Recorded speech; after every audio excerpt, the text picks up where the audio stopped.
Hey guys, good morning. Welcome back to my new vlog. कैसे हो आप सभी? होप कि सब बहुत अच्छे होंगे। और सुबह सुबह का टाइम है, 7 बजे हैं और मेरा जो ये चुज्जू है ना, ये उठ गया है। इसके पापा गए ड्यूटी और इसकी बहन गई स्कूल में और ये अब उठा है। और जब गुड़िया जा रही थी, मैं उसको तैयार कर रही थी ना, तो बड़े वाला उठ गया था। उसको मैंने सुला दिया है दोबारा और ये अब उठा है।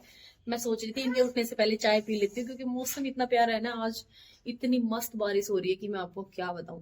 जैसे गर्मियों में होती है ना, मतलब सावन में, वैसी वाली बारिश हो रही है। लेकिन ये बारिश थोड़ी सी नुकसान देगी भाई। वैसे फसलों में बहुत अच्छा फायदा होने वाला है, ऐसा मेरी मम्मी कह रही थी कि मतलब इस टाइम की जो बारिश है ना, वो फसलों के लिए बहुत अच्छी होती है। बट ठंडी, बच्चों के लिए ठंडी, मतलब अभी ऐसा लग रहा है कि पूरी फैब निकलने वाली है इस ठंड में। तो भाई बच के रहना और अपने बच्चों को भी बचा के रखना। मेरे जो बच्चे हैं ना, ये बड़े बदमाश हैं। इनको ना कैप पहननी है, देखो पूरी ठंड निकल गई है इस कैप में, मतलब कपड़े वाली कैप में। इसको ऊनी कैप नहीं पहननी है और इसको सॉक्स पहनना बिल्कुल पसंद नहीं है। मतलब इसको कपड़े पहनना पसंद नहीं है, सच कहूं तो। और पता नहीं अब क्या होगा इस ठंड में।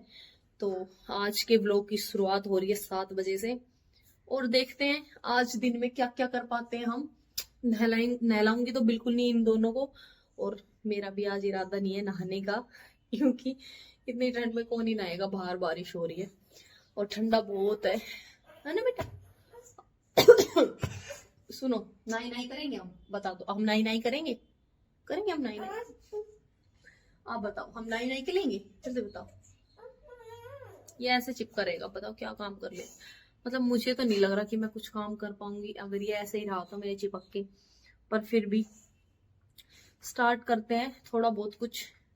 इसको गोद में लिए लिए चाय तो बनी सकती है, तो बनाते हैं प्यारी सी मीठी मीठी सी चाय और करते हैं अपने दिन की शुरुआत। चलो मेरे साथ चाय पियेंगे, चलो let's go. Follow me, follow me, follow me. ये देखो, हमारे यहाँ का आज का मौसम कुछ ऐसा है। अभी तक मतलब थोड़ी थोड़ी फुहार करके बारिश आ रही है और ऐसा लग रहा है जैसे सावन अगेन स्टार्ट हो गया हो। बट बात ऐसी है कि ये जो सर्दी स्टार्ट होगी ना इसके बाद, वो भाई साहब भयंकर होने वाली है।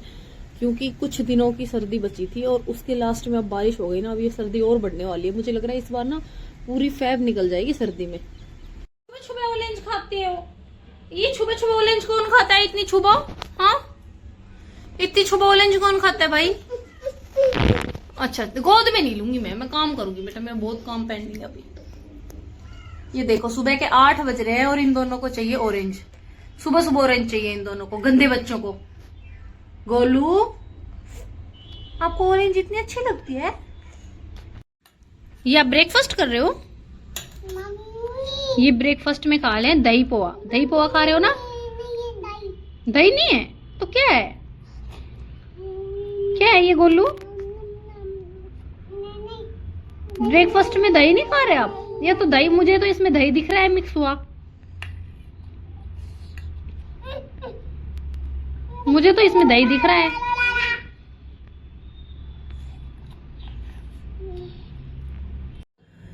सो गाइज, अभी बज चुके हैं दोपहर के 12 और दोनों बच्चों को ब्रेकफास्ट कराने के बाद मैंने सुला दिया था। बाहर का जो मौसम है अभी भी एकदम बारिश वाला ही है, मतलब बहुत बेकार सा दिख रहा है।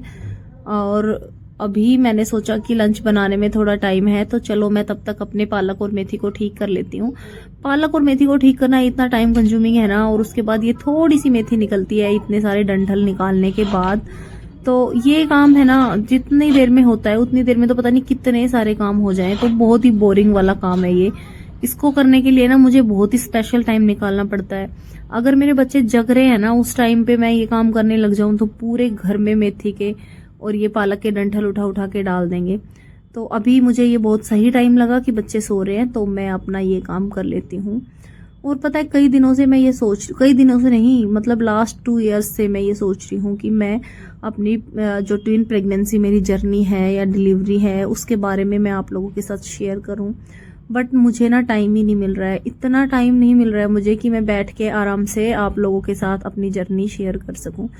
तो मैं बहुत जल्दी टाइम निकालूंगी सो दैट कि मैं आप लोगों को बता सकूं कि कैसा कैसा टाइम मैंने फेस किया है उस टाइम पे। और कोई भी चीज़ ना उतनी मुश्किल नहीं होती जितनी दिखती है। मुझे भी लगता था कि जब मुझे पता लगा कि ट्विन प्रेगनेंसी है मेरी तो बहुत मुश्किल होगी, ये होगा वो होगा, पता नहीं कैसे, मतलब 2-2 बच्चे एक साथ। बट ये सारी चीज़ें ना बहुत आसान हो जाती है अगर हम पॉजिटिव सोच के चलते हैं। तो यही है, मैं किसी दिन फुर्सत से टाइम निकाल के आपको बताऊंगी। तो गाइज अभी ना किचन में काम करते करते मेरे दिमाग में एक बात आ रही थी, और मुझे लगता है ये बात हर औरत सोचती होगी कि ना जब हम अपना घर बनाएंगे ना खुद का, तो उसमें हम इतनी बड़ी किचन बनाएंगे कि उसमें हमें ना बिल्कुल भी ऐसे कंजस्टेड ना लगे, चाहे कितने भी लोग आराम से खड़े हो जाएं उसमें। जब खाना बनाना हो, कोई प्रोग्राम हो, तो 2-3 लेडीज आराम से आ जाए जिन्हें खाना बनाना है, आराम से 3-4 लोग बैठ जाएं, बच्चे बैठ जाएं। मतलब इतनी किचन कम से कम मेरे हिसाब से होनी चाहिए, क्योंकि जो एक औरत होती है ना उसका ज्यादातर टाइम जो है किचन में ही गुजरता है। मुझे लगता है उतना वो दिन में सोती भी नहीं होगी जितना टाइम वो किचन में गुजार देती है। मतलब हर टाइम किचन में, हर टाइम किचन में, और वही अगर कंजस्टेड हो ना तो बिल्कुल अच्छा नहीं लगता। मुझे तो बिल्कुल अच्छा नहीं लगता। अब देखो मैं आपको बताती हूँ, ये जो मेरी किचन है ना, इस पे सिर्फ एक ये स्लैब है।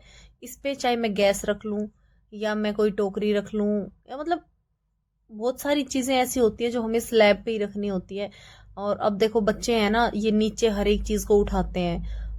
तो मुझे ना सारी चीजें, मतलब मैं ये चाहती हूँ कि ज्यादा से ज्यादा चीजें मैं स्लैब पे रख सकूं।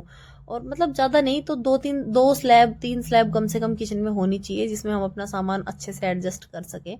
और ऐसे ना मैसी मैसी रहती है मेरी ये पूरी स्लैब ना, क्योंकि बच्चे हैं तो नीचे जो चीज रख देती हूँ उसे उठाते हैं, जैसे टमाटर हो गए, प्याज हो गई, आलू, इनमें ना ये मतलब उठा उठा के खा खा के फेंक देते हैं, मतलब बिगाड़ते ज्यादा है। तो मुझे ना सब कुछ स्लैब पे ही रखना पड़ता है, तो उस चक्कर में ना पूरी मैसी मैसी सी हो जाती है, बिल्कुल अच्छी नहीं लगती वीडियोस में भी, और ऐसे भी मतलब नहीं अच्छा लगता। तो और ऊपर से ना ये क्वार्टर की जो, मतलब एक वॉशरूम क्वार्टर का, जो भी आर्मी क्वार्टर है ना, जो भी फोर्सेस के क्वार्टर है, उनके सबके वॉशरूम ऐसे रहेंगे कि आप उसमें ना खड़े भी नहीं हो सकते, बैठना तो दूर की बात है, जैसे तैसे ही हम उसमें बैठ पाते हैं। मतलब इतना बुरा हाल है यार, इतने बड़े बड़े क्वार्टर हैं, और क्या बोलते हैं, इतना मतलब खुला जंगल होता है यहाँ पे फोर्स की जो जगह होती है उसमें। और मतलब क्वार्टर भी ऐसा नहीं है कि क्वार्टर बहुत छोटे हैं, क्वार्टर भी काफी बड़े होते हैं, लेकिन जो इनका वॉशरूम वाला एरिया है ना, पता नहीं कहाँ से ये इतना, मतलब बनाने वाला जो ये होता है ना, मतलब जो देते हैं नक्शा, ये नक्शा जो बनाते हैं उनको मुझे समझ नहीं आता, वो वॉशरूम को इतना छोटा क्यों कर देते हैं। ये चीज ना मैं चाहती हूँ कि मुझे कोई ऐसा इंसान मिले जो ये जो आर्मी क्वार्टर का नक्शा मतलब फिक्स करता हो, फाइनल करता हो, तो मैं उससे पूछूं। आपसे ना बात करते करते मेरा इतना काम हो जाता है कि मुझे पता भी नहीं चलता, वीडियो शूट करते करते ना इतने आराम से मैं सारा काम फिनिश कर लेती हूँ। और आज मेरी तबीयत में काफी सुधार है, मतलब लगभग 15-20 दिन बीमार होने के बाद आज मैं काफी अच्छा फील कर रही हूँ। इसलिए मेरा व्लॉग भी काफी दिनों के बाद आया है, शायद मुझे लग रहा है 1 हफ्ते पहले मैंने कोई व्लॉग डाला होगा, उसके बाद मैं आज डाल रही हूँ। मैं जब भी सोचती हूँ ना कि मैं कंटिन्यू करूंगी, तो तभी कुछ ना कुछ प्रॉब्लम हो जाती है। पहले मेरा एक और चैनल था, यूट्यूब चैनल, उसमें मेरे मतलब 1000 से ज्यादा ही सब्सक्राइबर हो गए थे, 1100-1200 टाइप सब्सक्राइबर हैं उसमें मेरे। लेकिन मुझे ना वो बंद करना पड़ा। बंद इसलिए करना पड़ा क्योंकि जो मैं व्लॉग्स डालती हूँ ना उस पर व्यूज ही नहीं आते हैं। क्योंकि मैं ना उस पर शॉर्ट्स ज्यादा डाल दी थी मैंने स्टार्टिंग में, क्योंकि जब बच्चे छोटे थे तो मेरा टाइम नहीं लगता था व्लॉग शूट करने का, तो मैं व्लॉग्स नहीं डालती थी। जब मैंने व्लॉग्स डालना स्टार्ट किया तो फिर उस पर यूट्यूब ने व्यूज देना बंद कर दिया, क्योंकि उन्हें जब एक बार शॉर्ट्स वीडियो डालने लग जाती है ना चैनल पे, फिर शॉर्ट्स में व्यूज ज्यादा आते हैं, फिर व्लॉग्स में नहीं आते व्यूज। तो मैं सोची यहाँ पे मैं कंटिन्यू व्लॉग्स डालूंगी और शॉर्ट्स कम डालूंगी, तो फिर मेरे व्लॉग्स में अच्छे व्यूज आएंगे। बट फिर अभी भी मुझे ना इस चैनल पे भी यही होता दिख रहा है, जब भी मैं कंटिन्यू करने की कोशिश करती हूँ कि व्लॉग्स कंटिन्यू डालूंगी तो हो ही नहीं पाता है। तो अभी बस मैं कोशिश करूंगी कि मैं डालूं कंटिन्यू, काफी दिनों के बाद, मतलब लगभग 20 दिन के बाद आज मेरी तबीयत में काफी सुधार है, तो तभी मैं अभी व्लॉग शूट कर पा रही हूँ। तो जी पिछले कुछ दिन से ऐसा हो रहा था कि मौसम बहुत ज़्यादा ठंडा था, तो हम बच्चों को बाहर नहीं निकाल रहे थे, और बाहर नहीं निकालते तो बच्चे हो जाते हैं चिड़चिड़े। तो हमने सोचा आज इनको थोड़ा सा मतलब इवनिंग वॉक पे लेके जाते हैं।